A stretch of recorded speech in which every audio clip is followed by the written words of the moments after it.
LegalizeFreedom.com. Why are we here? Where do we come from? Where are we going? From the nature of reality to the future of humanity.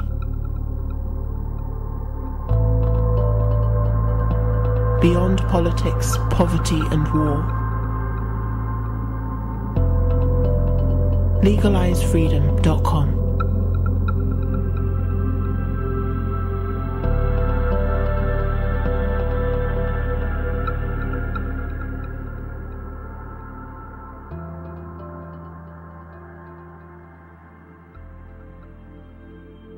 Greetings and welcome once again to LegalizeFreedom.com. I'm your host Greg Moffat, and my guest today is Simon Powell, who joins us to discuss his book, Darwin's Unfinished Business, The Self-Organising Intelligence of Nature. Darwin's theory of evolution is undoubtedly one of the most important scientific ideas of the modern age, explaining the existence of both life and consciousness without recourse to divine intervention. Yet how do we interpret evolution? How do we evaluate the ability of nature to engineer something as exquisite as the genetic code or the human brain? Could it be that evolution is an intelligent process? According to most scientists, the answer is no. While humanity may be intelligent and purposeful, the natural processes that crafted us are deemed to be devoid of such attributes. In a radical move away from orthodoxy, Simon Powell extends Darwin's vision by showing that evolution is not just about the survival of the fittest, but rather the survival of clever and sensible behaviour. Revealing the importance of the context in which things evolve, he explores the intelligent learning process behind natural selection. Rich with examples of the incredibly complex plants, animals, insects and marine life designed by nature, he shows nature as a whole to be a system of self-organising intelligence in which life and consciousness are always destined to emerge. Examining the origins of life and the failure of artificial intelligence to compete with natural intelligence, he explains how our scientifically narrow-minded views on intelligence are now acting as a barrier to our own evolution. As Darwin's unfinished business comes to light and nature's intelligence is embraced, we learn that nature's agenda is not simply the replication of genetic matter, but of expanding consciousness. By working with nature's creative and innovative powers instead of against them, we can address today's social and environmental challenges with a new green science of evolution. Hello and welcome, Simon. Thank you so much for joining us today on LegalizeFreedom.com. Yeah, cheers. Thanks for having me. Now, Simon, today I'm going to talk to you a little bit about a book you published a couple of years ago, Darwin's Unfinished Business, The Self-Organising Intelligence of Nature. Before we get into that, just tell listeners a little bit about your background and how you became interested in this area in the first place. Well, then I'll have to be honest about that. And the main catalyst behind my thinking and my interest in life on Earth and my different interpretation of life on Earth, my unorthodox interpretation of life, because the Darwin's Unfinished Business talks about life being, evolving life being an intelligence, that life is a kind of intelligence unto itself. What inspired that kind of unorthodox approach and that unorthodox interpretation was undoubtedly my use of psilocybin mushrooms, which grow in the UK and which I've made use of for over 25 years now. And they acted as basically a kind of catalyst for new ways of thinking, I suppose. I mean, the old adage that psychedelics like psilocybin can expand the mind, I found that to be the case. And I found that I was perceiving and conceiving of nature and life in an unorthodox a way that's different to conventional, let's say the conventional scientific approach. So from my 25 years of psilocybin use, and I'm still here, this what I call the natural intelligence paradigm came out of that. It's the fruit of all my various experiences and adventures going around the wilderness parts of the UK, picking this mushroom and enjoying them around a campfire and contemplating the splendid spectacle of life on Earth, and particularly our conscious role within life on Earth. So psilocybin had great part to play in my thinking. But I graduated. I studied psychology at university. Graduated with a psychology degree, but that was as far as my academic interests. I'm not connected to any academic institutions now, so I'm like a freelance researcher, I suppose. I had a similar experience. I've not eaten so-called, popular name for them as magic mushrooms for many years, but I had a very similar experience, and it becomes self-evident, I think. By no means do people have to come to this realization through psychedelics, but going that route, the intelligence in the wider world, in nature itself, it does become self-evident. It's kind of like, of course, it seems so obvious. And in fact, I remember as a child, I had a great interest in plants, particularly growing fruit and veg from when I was very young. I'm not quite sure why, I just had it. But it seemed to me, before anyone told me different, that there was intelligence and purpose everywhere, because I looked at the plants and the fruits thereof, and the complexity and the diversity. It seemed to me crazy that it would be anything other than an intelligent process at work there, however you define intelligence. And of course, that's a big point that you make in your book. But I mean, you get that.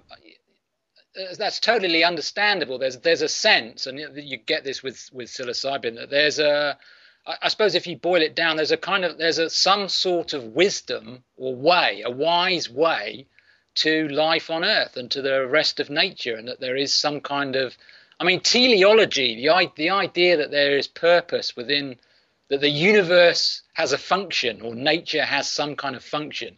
It might be anathema to scientists, but I think it's got a lot going for it, the idea there's some kind of purpose, and that life and consciousness are fulfilling some kind of long-term function or purpose. And that does seem to, I think that's quite a common perception under the influence of psychedelics.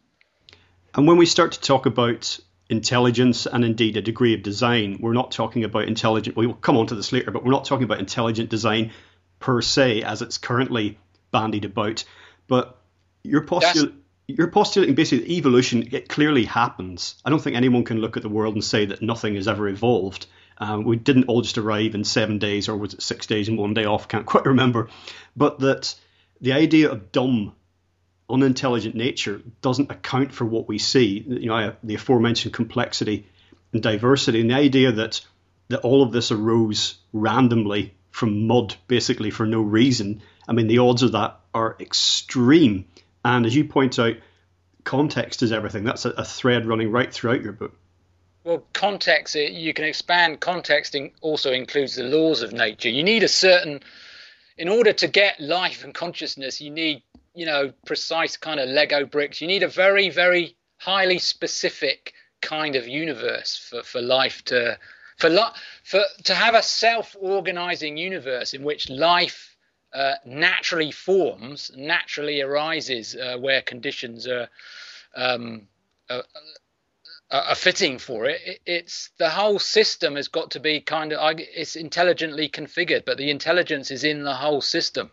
Well, I don't know if you want to talk about the intelligent design thing yet, because that's like the bane of my work, is to be confused with the intelligent design movement. Well, I mean, we're going to get to it sooner or later, so just we can set out basically why what you're talking about is not intelligent design as put forward by moderately reformed creationists.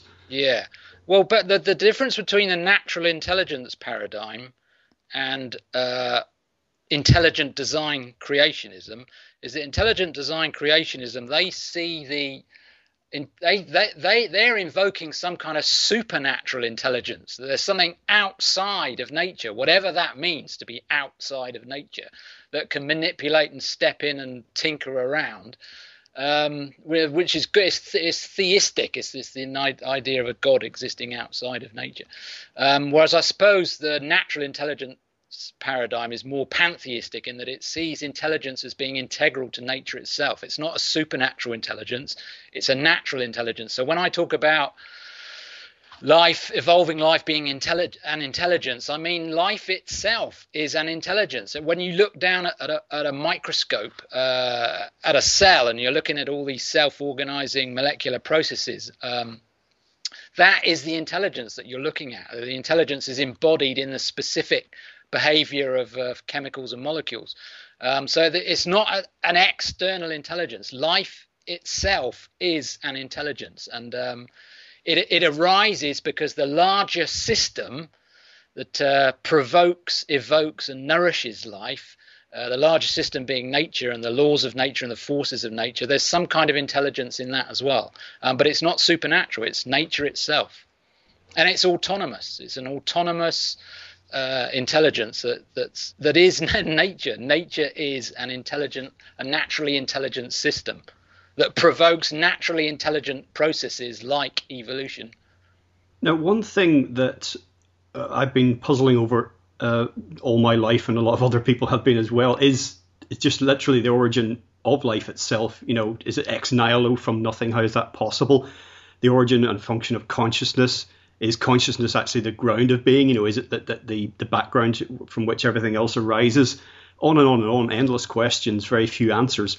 And you basically postulate that you can explain life and consciousness as a byproduct of evolution. Now, I'm still kind of unsure about that, but in what sense does the intelligent process that you've identified explain the origin of life and consciousness? Well, they are big and difficult questions, and I don't think anyone's got answers. It's possible nobody so far has understood what's actually going on. You know, you can confidently say that something is going on. The fact that we exist and we're conscious, and you know, there's been this 3.8 billion years of evolution that's led to conscious beings like us. You can confidently say there's something going on, but I don't think anybody really knows what's going on. Yeah, well, I mean, evolution, the evolution of the human nervous system, that's what's facilitated. I think consciousness was always poised to emerge, given the right, or the consciousness of the kind we have. And it just requires the right neurological conditions, I suppose. Once a nervous system has evolved a certain degree of complexity, then it then can facilitate consciousness. So I see it. My impression, my current sort of metaphysical notion is that there's some kind of, I don't know whether you'd call it a being or beingness. There's some kind of, it's like a very gradual awakening process, that something is in the process of waking up to itself. And that would equate to that nature, through consciousness, nature is waking up to itself and is becoming aware of itself. And the way I put that in the natural intelligence paradigm is that natural intelligence is waking up to itself. So I think that's what consciousness is, but we're at a very early stage of that process. So we haven't realized yet what we are and what I mean by what we are. I mean what consciousness is, that it can fulfill a function. And so something is waking up through the vehicle of consciousness, if you like, and that had to happen. It's a natural process, and I think there are large cosmic cycles, and I'm drawn towards Hindu sort of mythological ideas of large cosmic cycles of sleep and awakening, and that's what I think is going on. There's some kind of creative awakening process. It's like something, it constantly destroys itself and then builds itself together again. Yes, you're referring to the Hindu idea there. I'm thinking about the yugas, you know, the 24,000 year cycle. I've done at least one show on that, and I'm always I find myself daydreaming, veering between the appeal of that idea, but also the feeling that we are actually part of a linear process. So on any given day, I can find either one of those ideas sort of appealing in terms of what the bigger picture might be. Yeah. But my point is that consciousness is the way nature or the universe is making sense of itself and waking up to itself. And it's a natural process. It's kind of, it's built in that this facility the fact that there are the specific forces of nature and the specific laws of nature and the Lego-like building blocks of nature, and the fact that life will fall into place and it will evolve and then consciousness will come into play. The whole thing is a natural creative process, in the same way an oak tree is inherent in an acorn. Given time, an acorn will transform itself into an oak tree. It's the same, I think, with the evolution of life. It had to happen, and so it must be fulfilling some cosmic function, if you like. Where that will lead, if you follow the notion of teleology, well, then you come to Teilhard de Chardin's notion of an omega point, that at some point in the distant future, conscious intelligence will become divine. Well, there's the argument as well with regard to consciousness that it doesn't serve an evolutionary function. Now, of course, in the scenario you portray, it most certainly would. But there's also, it's worth bearing in mind that you can make the case that we would be, as a species, we would be better off if we just did the 4 Fs. What is it? Fighting, fleeing, feeding, and fornicating, basically. And if we didn't have this intelligent consciousness, because it's actually proving to be a threat to our own survival and that of a lot of life on the planet. So if we really were just like the rest of the apes, if we assume that we are actually evolved apes, this highly developed consciousness that we have wouldn't serve any function. We'd be much better without it from one point of view. Yeah, but there are different degrees of consciousness. There are different states of consciousness. I mean, you can have healthy states of consciousness, and you can have unhealthy states of consciousness. So consciousness is mutable. I mean, consciousness is fundamental because it's all you touched on it earlier. It's some kind of fundamental thing, consciousness, and you can't really get away from that because the only thing one knows is one's conscious experience. So it's more fundamental than matter when you think about it, because matter is an idea within consciousness. So it's fundamental and it's essential and it's there. But the important thing, given what you said about how destructive we can be, is there are different, consciousness is mutable and there are different states of consciousness. And there's a good case to be made that we operate in a very low state of consciousness most of the time. And all these teachers, spiritual teachers, I'm thinking of Gurdjieff and Krishnamurti and Eckhart Tolle and Buddhism, all those kind of teachings that teach mindfulness. They're really teaching they're talking about the management of consciousness and how to sort of galvanize higher states of consciousness, and that's a good thing. Speaking about different degrees of consciousness, I think people could agree that, for example, their pets are conscious, a cat and a dog, horse, parrots, or whatever it happens to be. I think people get that. These are conscious creatures who can feel, perhaps not the depth of feeling that we do, which we just don't know. But when that crosses over into the plant world, and I know that you're talking about evolution in the wider sense, but this is actually very important, the idea that there is intelligence everywhere. And the important distinction you make is that intelligence does not need to be conscious as such. Yeah. And when you allow that, then it really opens up into seeing intelligence in wider nature. Yeah, it's a two-edged sword, this idea. I remember when I first started thinking about it, I thought, well, some people will be offended by the notion that say a plant is an embodiment of unconscious intelligence. Some people might be cheesed off with that, but I don't think you need to be cheesed off with it. But yeah, it's important to differentiate between consciousness and intelligence, because normally this whole thing, intelligence is a taboo word these days, because we tend to associate it with just us. Humans are intelligent. And so when you start talking about plant intelligence and such, it can cause a furore. And I think it's part of the problem is that we associate intelligence with consciousness. And so we think of conscious intelligence.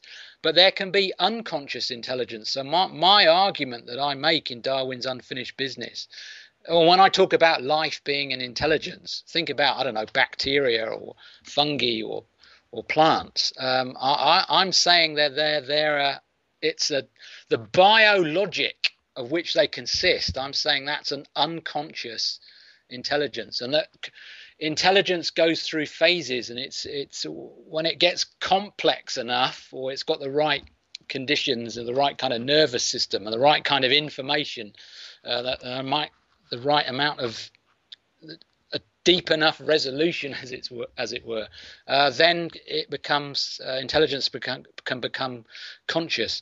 But yeah, it's very important to grasp the natural intelligence paradigm as I propound it. It's important to be able to conceive that intelligence can be unconscious. I mean, we can do that with artificial intelligence. If you see a very clever robot that can do like the Mars rovers, for example, that can navigate new terrains, and they can sustain themselves and carry out smart processes. Nobody's saying they're conscious. Intelligence is really a kind of a behaviour, a sensible, clever behaviour, and plants exhibit that. They behave in a clever and sensible way, but it doesn't have to be conscious. And I think once you can grok the notion that intelligence can be unconscious, then you can see life itself as an unconscious intelligence, and that the whole universe is a kind of unconscious. This relates to what I was saying earlier, to these Hindu ideas, that the universe itself is a kind of unconscious intelligence that's gradually will become more and more conscious as time goes on. Although I had those experiences as a child that I mentioned earlier about sort of seeing intelligence everywhere and seeing, life as an integrated whole, the penny really dropped for me, and you mentioned this in your book, was a television series called The Secret Life of Plants. Yeah. But was it 1990 or was it sometime about, quite a long time ago anyway, and I'm sure people can find this online now, but when I saw that time-lapse photography, it was like that was a definite turning point. That was about 1996, I think, 1997. David, you're talking about the David Attenborough series? Yeah, that's the one, yeah. Yeah, the time, yeah. I mean, it was very psychedelic. It was amazing because it's stuff like that. That's the first time, I think it was probably one of the first times they'd ever, because they had the equipment. You need to develop the equipment to do that kind of thing. It was one of the first times they used time lapse, stunning time lapse to see plants, sort of plant tendrils moving around, finding things to grip and to grow on and stuff. Yeah, that left a big impression on me as well. Yeah, I think I briefly mentioned it in Darwin's Unfinished Business.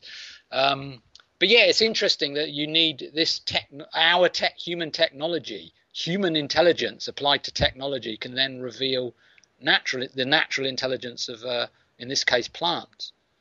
Now, looking at evolution, one of the reasons why certain people have been tempted to attribute no intelligence to any of the processes is it's extremely slow. Millions of years, many, many millions of years have brought us to where we are now.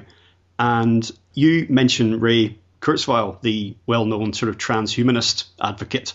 But I think that he basically said how you completely disagree with his perspective. And I have to agree with you as well, that it puts things overly in a humanistic perspective. Like everything has to be judged on our sort of time scales. Our standards. Yeah, very much so. And it reminds me, when I was reading your section, when you're talking about his ideas, refuting them basically, I was reminded of the Ents in Lord of the Rings, sort of like how there's a different way to do things.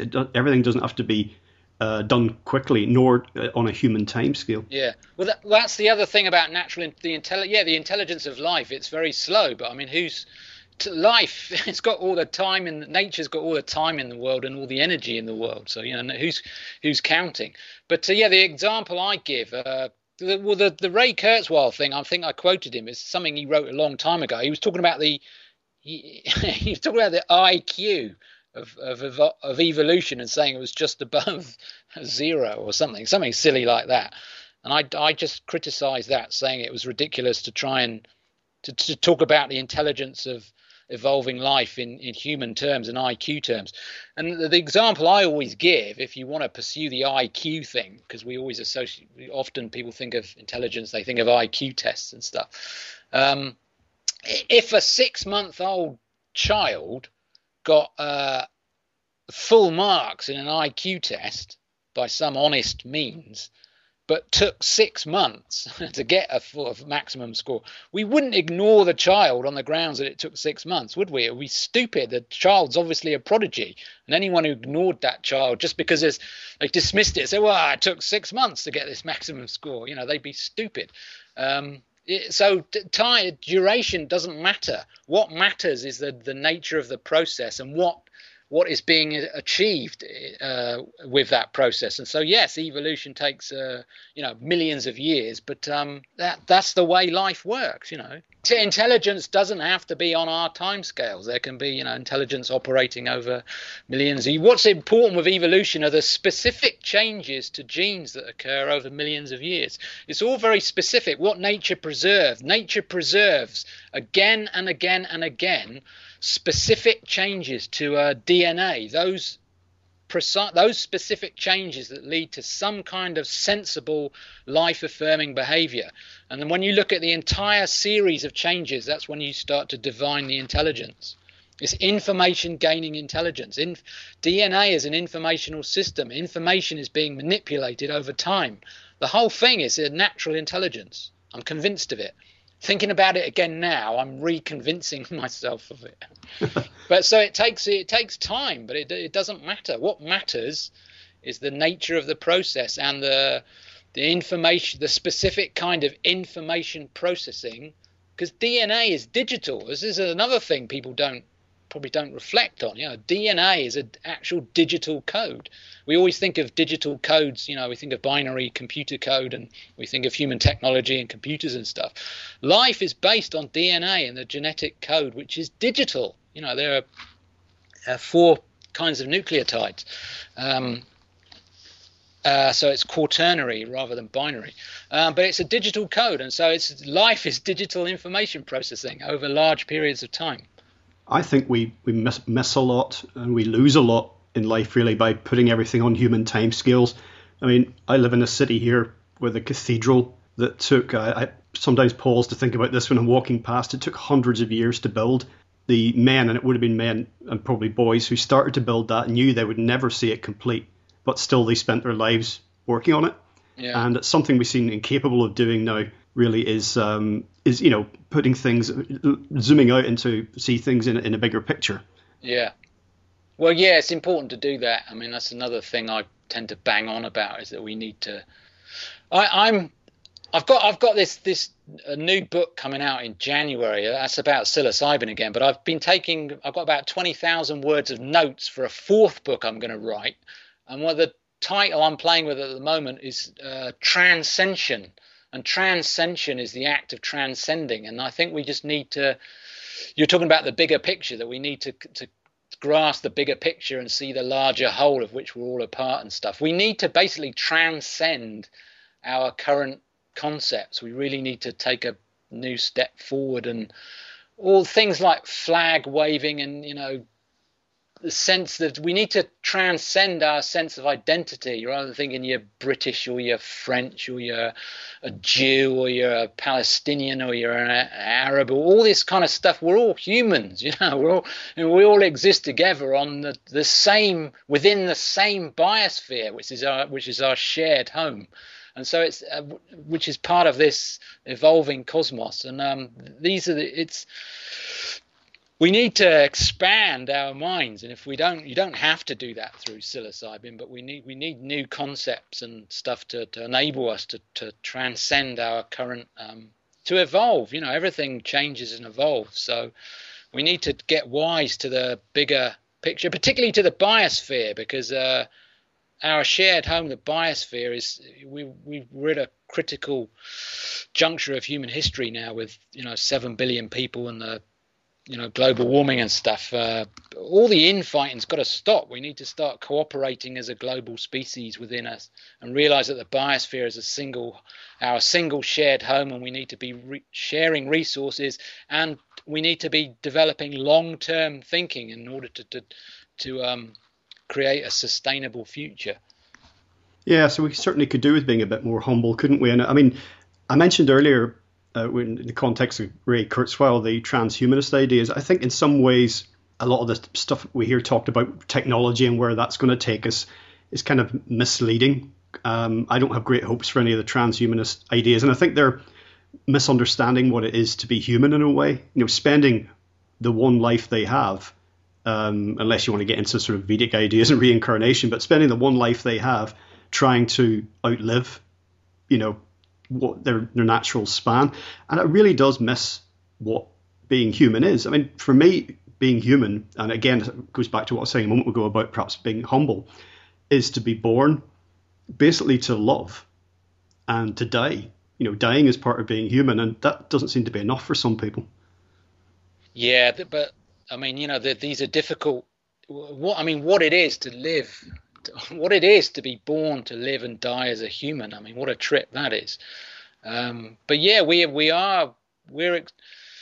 I put my, I don't know if the word hope is there. I put my allegiance with a larger whole. The way I see consciousness in our individual lives, our finite individual human lives, is that what we are, each one of us, is a partial reflection of the whole. And even though we have a limited time span, the whole continues. And so it's very important to develop a right relationship in this finite lifetime with the larger whole. And I tell you, that could mean anything. I'm meaning that in a kind of spiritual way. But that's the important thing. Something else I was reminded of when I was reading your book was a book by a guy called Greg Braden. He's quite big on the New Age scene. But that's kind of beside the point. But in one of his books, there was a very detailed breakdown of conception in terms of human reproduction.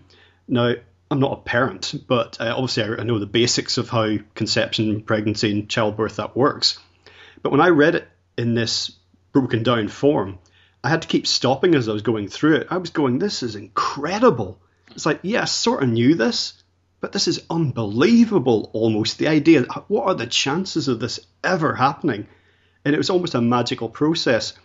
And in terms of the origin of life, it led me to the thought that life can only come from life. It can't come from something that's either dead or has never been alive. Now, I know that's somewhat beyond the scope of your book, but I don't know what your thoughts on that are, because that takes us to the endless regress, doesn't it then? What I'm reminded of, well, it is in a way. I have written about this in a way, but you're saying life needs to come from life. Well, I'm saying that life is as an intelligence, and I say in the book, intelligence begets intelligence. You need intelligence of one form to beget intelligence of another form. Life is an intelligence that's emerged out of. Life is a natural intelligence that's emerged out of a naturally intelligent universe. So you need intelligence in one form, in this case the whole system of nature, in particular the laws of nature and the forces of nature, and as I said before, the Lego-like building blocks of nature. That itself is a kind of intelligence that then provokes life, which is a kind of intelligence, which then can facilitate conscious intelligence, which we enjoy. So although I don't talk about life needs to come from life, what I do talk about is that intelligence in any form, and don't forget I'm saying that life is a kind of intelligence, it needs intelligence of another form to beget it. So there's always been an intelligence in some kind of form, and that gets back to these ancient kind of Hindu ideas again. There's always been so you can't have, it's a trendy thing at the moment amongst physicists like Lawrence Krauss to sort of come up with statements like the universe from nothing, and people flock around him. Tell us, Lawrence, tell us how it all comes out of nothing. Do you really mean everything came out of nothing? Yes, there was absolutely nothing, and then there was something. He talks about nothing. It's not nothing at all. It's some kind of quantum flux or something. It's very far from nothing. So there's always been, and there must have always been a potential there. The universe started, and so before, whatever that means, before the universe, there had to have been the potential for a universe, and a potential is something. It's not nothing. In fact, it's the biggest potential one can imagine, because the whole universe, including us, came out of it. So there's always been something, even if it was just a potential. And so I think there's always been intelligence in one form or another. So you said you think life came from life, I think is what you said. There must have been life in order to life. Well, I'm saying that life is an intelligence. And so move aside the word life for the time being and just think of intelligence. And that intelligence can manifest in different ways, in different systems, and in different substrates, and have different qualities. I'm saying that intelligence always existed. So I think that ties in with what you said. Well, at this point, we should wheel out the quote from Carl Sagan that you have in the book. In order to make a simple apple pie, first you must invent the universe. Yeah. I mean, you need the whole. It's a system thing. It's all connected. Everything's interconnected, and it's all part of one system. And so there's always been something. I think there's always been a principle of intelligence of some kind. Speaking once again about context, and this is a real eye-opener for people who haven't come across this train of thought before, you talk about the computer simulation to recreate the evolution of the eye. Now, the human eye was something, and indeed eyes in animals, fish, birds, whatever it happens to be, was something that Darwin puzzled over. He was sort of thinking, how could something like this have arisen through the process of evolution? And I was speaking to someone about this the other day, and I mentioned this eye, the evolution of the eye, and this person said, "Oh yeah, I think that's been disproved. I mean, they've run a computer simulation." But what people are forgetting there is that, okay, they're running a computer simulation. A computer is a form of intelligence. Who designed the computer? Who built the computer? Who wrote the software?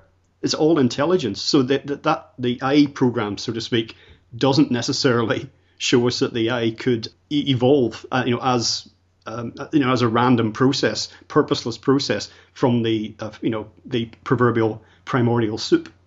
Well, yeah, I go into this. There's a chapter in Darwin's Unfinished Business about genetic algorithms. Is what we're really talking about. And genetic algorithms are interesting because you can run simulations of evolution on a computer, and you can evolve very interesting things like a basic eye, or you can evolve software and stuff that an individual human programmer couldn't come up with. So genetic algorithms are interesting because they facilitate virtual evolutionary processes, if you like. But yeah, you can't. It still needs intelligence because the hardware and the software embody intelligence from they're a reflection of human intelligence. So applying that to the evolution of life, you need a naturally intelligent system within which evolution can proceed, and that is the universe itself. The universe itself is this naturally intelligent context that or system that facilitates self-organization and creative processes. And so life and consciousness don't emerge out of nothing. They emerge out of this naturally intelligent system we call nature. And I think a lot of scientists, they grasp this because there's been a trend over the last, 50 years or so, particularly over the last 20 years, to invoke multiple universes. Scientists realize that the laws of nature and the forces of nature are very specific, and that we live in a very fine-tuned universe. And rather than seeing the universe as kind of an intelligence and adopting a pantheistic approach, they instead come up with multiple universe scenarios. So there's some kind of mechanism that churns out an infinite amount of universes, and if you've got an infinite amount of universes being churned out, some of them will be conducive to life. But then if you then pose the difficult question, well, where did this mechanism come from that's churning out these infinite? Well, then you have to pass the buck again and say there must be an infinity of possible mechanisms, and blah blah blah. You just keep. So it shows that kind of trend now to go down the multiple universe thing, which just passes the buck. That shows that highlights how we do live in a very significant universe. And I say it's a naturally intelligent universe. People often like to make comparisons between the human brain, the computing power thereof, and that of the very latest microprocessors. there's some people, depending on which side of the fence they're on, some people are saying that it's just around the corner. Any minute now, the power of artificial intelligence will outstrip that of human intelligence. But I think that everywhere you look in that area, we're coming up against barriers, and that there are a lot of false hopes for artificial intelligence, as you talk about in the book, and it comes from this fundamental misunderstanding of what intelligence is. I can't remember the name of it, but there's recently in the news there was a computer somewhere in, I think it might even be in the Ukraine of all places, that had been deemed to have crossed an important threshold because it had been able to fool some online people who are interacting with it. Turing test. It passed the Turing. That's the very one. But as I pointed out, I mean, if you say to that computer, "I love you," if it says, "I love you too," does it quote unquote understand? And that's been my beef with artificial intelligence, is the idea that computers can number crunch all day long, and God knows what the potential will be if we get into quantum computing.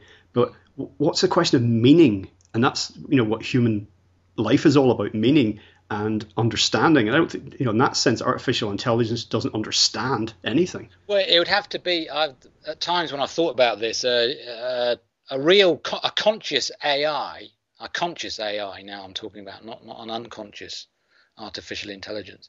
A conscious AI would have to be born. It would have to be born, I think, like a human is born. It would have to be immersed in sensible information, just like a baby and a child is immersed in sensible information. It would have to be born. You'd have to mimic. I don't know if anyone's looking into that. It's not a subject I research and stuff, but I wonder if there are any of these research AI, these people interested in these kind of conscious computers, Cyberdyne systems or whatever. I wonder if they've looked into how you could. It would have to mimic. I mean, in what I'm interested in, natural intelligence. The biomimicry movement interests me because they're specifically about consciously emulating nature's genius. So you look to nature for solutions to various sort of engineering problems and stuff. Well, I would have thought you could use that biomimicry approach to creating an artificial consciousness, if you like, and so you'd have to mimic what it is to be a human, the way a human is born and how it goes through childhood and develops. It would have to be like that. I don't know if anyone's doing that in the computer field. Oh, part of me says I sincerely hope not, but Yeah. It wouldn't surprise me. There's a section in the book, most interesting, where you talk about symbiosis with reference to flowering plants and fruit. Now, I will just refer listeners, if they're interested in more in this area, I did an interview with a chap called Tony Wright, who talks a great deal about our relationship with fruit and how important that was in our evolution and development, and how actually it's to our detriment now that we've lost that connection. I'm very interested in symbiosis because it's a very important principle. I'm of the opinion that the biomimicry people are on the right track, and we need to be learning from nature, because nature has had millions of years to solve all these problems of how to live and be.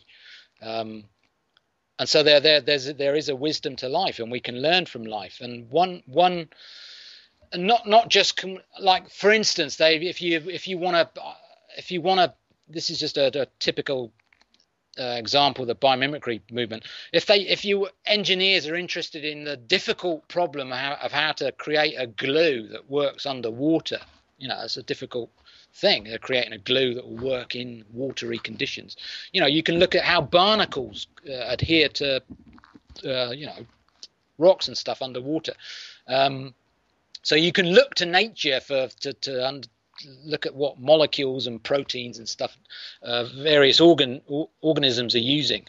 But not only can we learn individual things like that, I think we need to be learning principles, and symbiosis is an essential life principle that's it's undersung, and it needs to be. A lot of people don't know really what symbiosis is. I never heard about it when I was at school. A symbiosis is species working together. So for instance, the flowering plants and say bees that pollinate them. That's a symbiosis, and the genes within bees that get them that govern flower-seeking behaviour only make sense. Those bee genes only make sense in the context of the genes of these plants that produce flowers, and vice versa. So it's a symbiosis is a holistic thing. It's a system thing. And it's crucial for life on Earth. I mean, the symbiosis is it's in our cells. I mean, think about energy production in our cells. It's what controls that. Our mitochondria. They're like the powerhouses of cells, referred to as midi-chlorians in the Star Wars movies. Mitochondria have their own DNA, which is interesting. So in every one of your cells, you've got these mitochondria, and they've got their own DNA. It's distinct from your human DNA. And they've got their own DNA because they used to be separate living organisms. So the same with chloroplasts inside plants that carry out photosynthesis. They also have their own DNA. And they were once separate living organisms. So coral, take coral, for example. That's a symbiotic union of a polyp and an algae. So that's a symbiosis. Lichen that you find on rocks is a symbiosis. It's a fungus and an algae living tightly together. So symbiosis is an essential principle of life. What I'm trying to say is that symbiosis is an essential principle of life on Earth, and we would do well to take note of it and act in a symbiotic way with the rest of the biosphere, because at the moment we're more like parasites as opposed to being symbiotic with the rest of the web of life. We're like a leech, that just takes and takes and takes and doesn't regenerate. So we need to, if we have to have a sustainable culture, we have to be more regenerative, and we have to act in a symbiotic way. I mean, thinking back to someone like Rudolf Steiner, his ideas about permaculture and learning from nature, that seems, even to some people looking at it today, quite radical, but it's really about relearning things that we have forgotten. So you're quite right to say that we need to be operating as a species and as we interact with the rest of nature in more cooperative mode. But this is something that, an understanding that we have lost. So we can get back to this. It is the natural way of being. Yeah. Well, permaculture is quite popular now. I've been contacted by permaculture people that like my work. So it's the wisdom is there. I mean, life's been going for sustainability is a buzzword. It's been a buzzword for about 5, 6, 7 years now. Sustainability. But life itself has learned the art of sustainability. Rainforests last for millions and millions and millions of years, and they don't need. Rainforests don't need humans to with clipboards and white lab coats walking around, making sure it works all right. It works on its own. Nature works because there's a wisdom to life, and there's a wisdom to the way the symbiotic nature of life, the interrelationships, and output of one species is input for another species, and it's all linked together, and you've got different specializations. And so life itself, because it's a natural intelligence, has already learned the art of sustainability. So if we are to be a sustainable species within the biosphere, we have to play by the same rules. Well, I think due to various reasons connected with how we derive our energy for industrial civilization, etc., not in our lifetimes, I don't think, but maybe 100, 200 years from now, I think we'll be living like we did in the quite distant past. Things will certainly be in more of a balance then, simply because they have to be. They're well out of whack now. And nature, which is what we've been talking about, always finds that balance and equilibrium. If there's a problem somewhere, too much of something, nature finds a way to bring it back into balance. And sometimes that can be painful for the species involved. Well, nature prunes. The hand of nature prunes that which. The way I sum it up in my book is that there's this old this old Darwin never said it, but you still hear people talking about the survival of the fittest. Darwin actually never said that. He talked about the survival of the most adaptable. But there's this pop meme that the survival of the fittest, that's what evolution is about. It's not. Evolution is about the survival of that which makes sense. Sensible, life-affirming behaviour is what the hand of nature will select. Anything else will eventually be pruned, which means, death. It won't carry on.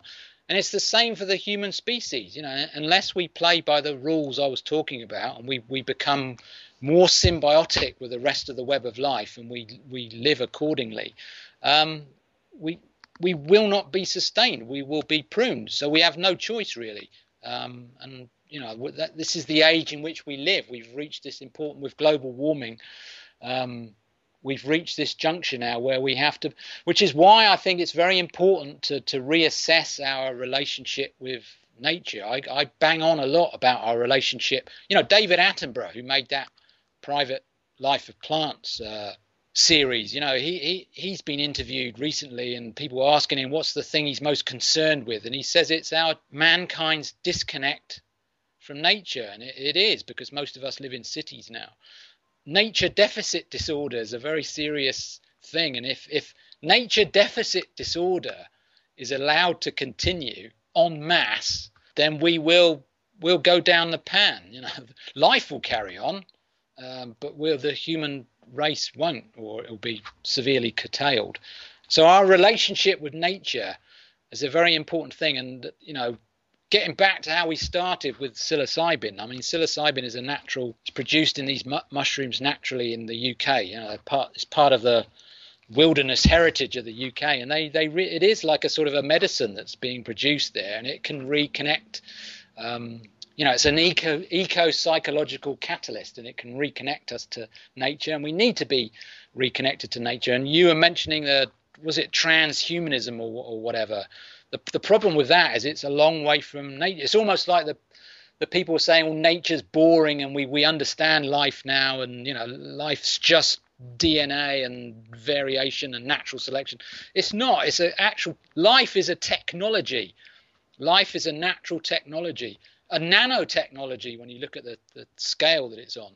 And it's more impressive than human technology. Like you said, the stuff you were reading about embryology and how reproduction and all this kind of thing.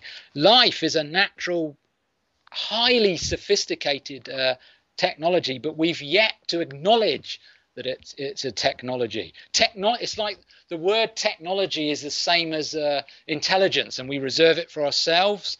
So when you think of intelligence, design, and technology, you think, well, it's humans. Humans design, humans are intelligent, humans make technology.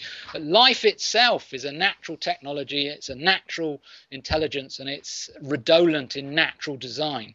And it's high time we started to appreciate that and acknowledge that and learn from that. Well, beyond even human reproduction, I mean, you give some good examples in the book. Everyday examples that people will be familiar with. Ants. Ant colonies, bees, their behaviour in and outside of the hive. And people will say, oh, yeah, I know they're complex sort of societies that they have, quote unquote, developed. But when you look at it in a little more detail, it's astounding, absolutely astounding. And I always like to, whenever I can, it doesn't happen very often, but give a shout out for one of my favourite films. If you haven't seen it, you've got to see it. It's called Phase 4. It's about some ants basically getting the better of some human scientists. And it's not big on the sort of car chases and sex scenes, but it's an amazing film. Well, yeah, talking about amazing things. The other day I was eating, it's strawberry season. I was eating a strawberry and I was just looking at this, I think I read that it's one of the only fruit, if not the only fruit, that's got the seeds on the outside. And I was looking at these tiny little seeds on the surface of a strawberry. And I was thinking that there's information in that seed to make new plants. There's information in there on how to grow, roots, shoots, leaves, photosynthetic nanotechnology, and to grow more strawberries. So when you look at a strawberry seed and you realize the potential that's in there, the information, the specific information that's in a strawberry seed, this library of information, it's got like a fractal. It's like a fractal, because you start thinking about it and there's this fractal. It's like it's kind of like a fractal intelligence, but yeah, we take it for granted. It's like we've got a, but then the most important thing are the large scale, the ecosystem services that life affords. It maintains temperature and the salinity of the ocean and the composition of the atmosphere and the sequestration of carbon and all this kind of thing. There are all these massive chemical cycles that life controls and maintains. This ties in with Lovelock's Gaia theory. So it's a life support system, and we don't acknowledge that it's a life support system. So yeah, it's our relationship with nature, and it's important to cultivate wonder and to see that, to start thinking that maybe there are more people. There are papers now being written about the intelligence of plants and stuff, for example. So there seems to be, hopefully, there's a growing awareness that we've still a lot to learn about life, and that the way I put it is, the closer we look at life, the more does natural intelligence become apparent. It's like it's so smart, life, that we haven't grasped it all yet, and that the closer you look, the more closely you examine life, the smarter it is. And so we really have to get down off the pedestal, and human intelligence has to acknowledge that natural intelligence is superior, that human intelligence only exists because there's a huge pyramid of natural intelligence that's underlying it. Yeah, you only have to look out at the world really today, what's going on in Gaza, what's been going on in Ukraine. Everywhere you look, it's like, oh yeah, that's really smart. That's really intelligent. No, I realise that it's a relatively small number of human beings causing all this mayhem. But the upshot of it is that it's what looms largest on the world stage. Not all the good things being done at various levels. We do see that mode of consciousness, that negativity, does dominate. Yeah, it's very important that we begin to. Consciousness is a very interesting thing, because when it's at a low, for instance, negative emotions and hatred and violence and anger and all this kind of thing, they can't operate when consciousness is clearer. And Gurdjieff used to talk about that man was asleep and mechanical, but the thing to do is to wake up. And I think all these spiritual teachers that teach mindfulness in one way or another, it's a good thing, because the more mindful you are, the less prone you are to all the shit and negativity that can infect consciousness and corrupt it. So consciousness is a very interesting thing. Even just by talking about consciousness kind of boosts it. But traditionally, people don't talk about consciousness. It's one of those, I've said somewhere, it's like, or someone else said it actually, that consciousness is just in the same way a fish can't really discover water because they're in it all the time. We find it difficult to discover consciousness because we're conscious to some degree all the time. But consciousness can be talked about, and when it is talked about, there are more healthy forms of consciousness and less healthy forms of consciousness. There are higher, more clear forms of consciousness and worse forms of consciousness. And it's very important that we find ways to cultivate higher consciousness. And that's where I suppose new ideas and new concepts come in, because they're connected to, I don't know, what you'd call it, expanded states of consciousness or whatever. Consciousness means literally knowing together. That's what the root word means. Con is together. The other consciousness is to do with science, knowing. So consciousness means knowing together. So the more consciousness means knowing more together, that a bigger picture forms. Fitting all the concepts and information together to see the larger whole, and then thereby getting a bigger perspective. That's a good thing. Panning back from the earth and seeing, all these borders that people fight about and the flag waving. You're up in space. There are no fucking borders on the planet. It's one biosphere. They're all man-made, all these flags and borders and stuff. That's one system. It's one biosphere. So Yeah, we need new forms of consciousness. Well, in terms of the natural world, there's magic everywhere. So anytime I hear anyone claim to be bored, they really need to get over themselves. But Yeah. as you point out, how we judge nature or even evolution as a process affects how we think about life, and if indeed life has any meaning.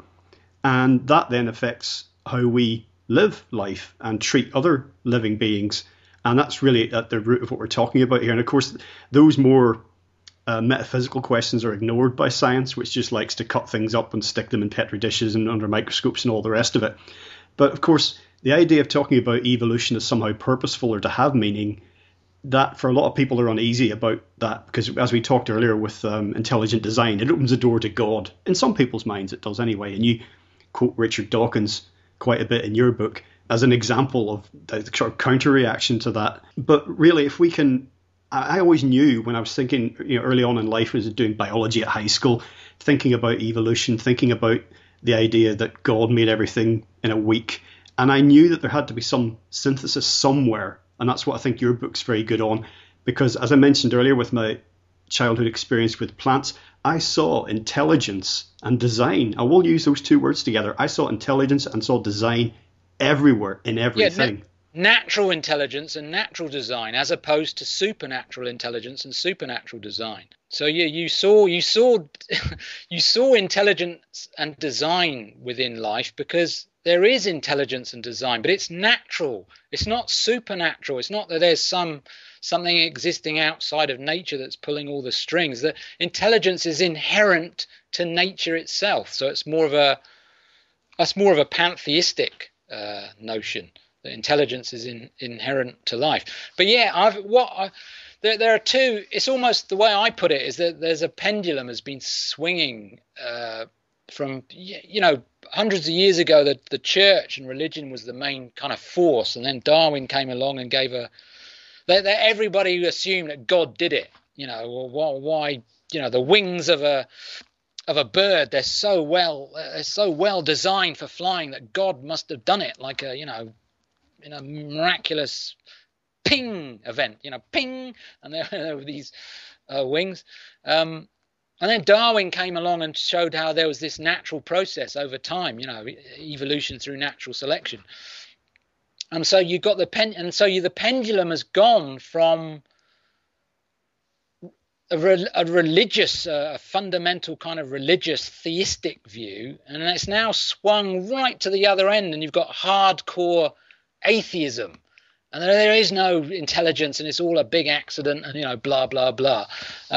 I'm trying to find. I think the natural intelligence paradigm is a resting point of that pendulum, but it's a difficult position, because I have no peer group. I'm between a rock and a hard place, because the intelligent design creationists won't like this paradigm, because it doesn't invoke anything supernatural. They really want. I've read a book by one of the leading intelligent design guys, Signature in the Cell it was called, and he absolutely does not want intelligence to be an intrinsic part of nature. They want a God, this old-fashioned theistic, all-powerful, judgmental, manipulating God, sort of out that you can, make prayers to and stuff and petition.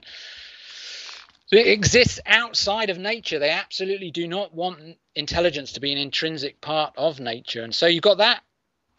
So they don't like my natural intelligence paradigm. The hardcore neo-Darwinian, Dawkins and his army, they don't like it, because they don't want to invoke intelligence, and intelligence has associations with religion, and so I'm trying to carve out an alternative, not a compromise, that's the wrong word, but something that acknowledges the ingenious nature of life, and how something that a paradigm that acknowledges that life, there is a wisdom to life. It's in your body now. It's in everything that your body's doing. It's your digestive system, your blood system, your skin, everything, your brain, all your organs.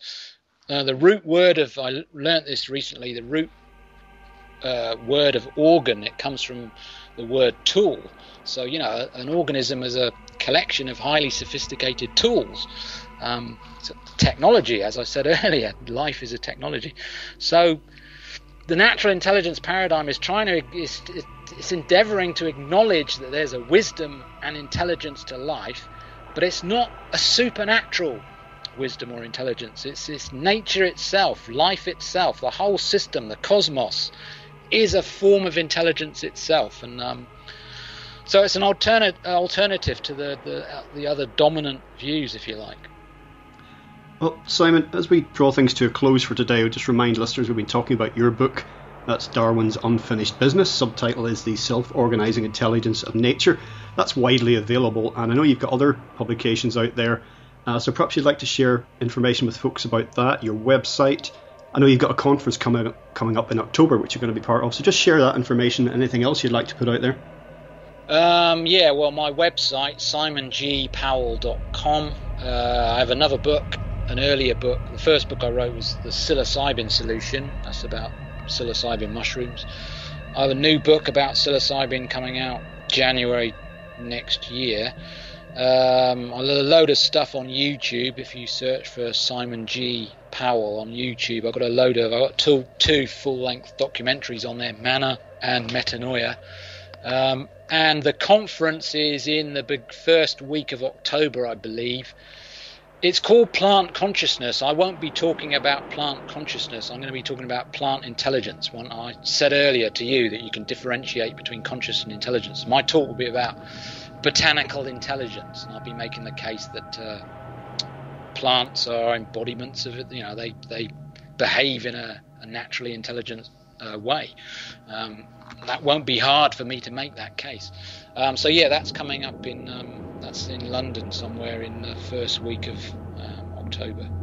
I'll be putting details on my website. The website of the organisers, I think it's plantconsciousness.com, and they're also on Facebook as well. Yeah, and I'm on Facebook, Simon G. Powell. Yeah, I'll have a link up to the conference website from your interview page, actually, so folks can go straight there. Well, Simon, thank you so much for joining us today on legalizedfreedom.com. Yeah, no problem. I hope I said some interesting things. Thanks. Well, folks, that's it for another week. As ever, thank you so much for listening. If you enjoyed the show, please check out the website. That's legalizedfreedom.com, legalized-freedom.com, where you'll find an archive of programmes offering alternative views on a wide range of topics, including world affairs, politics and economics, science and technology, religion and spirituality, conspiracy, and alternative history. You can also browse and buy a range of books and DVDs from our guests, and if you're feeling generous, make a donation to help keep the site up and running. Until next time, I'm Greg Moffat, and you've been listening to legalizedfreedom.com.